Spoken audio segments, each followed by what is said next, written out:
и зрязно о Пресвятей, Пречистей, Преблагословенней, славней, Владычице нашей, Богородице и Преснодеве Марии. Достойно есть, яко истину блажите Тя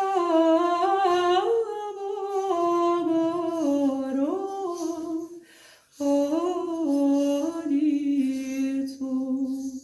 присно блаженную и пренепорочную,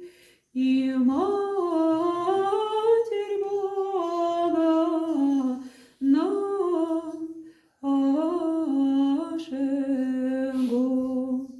честнейшую Херувим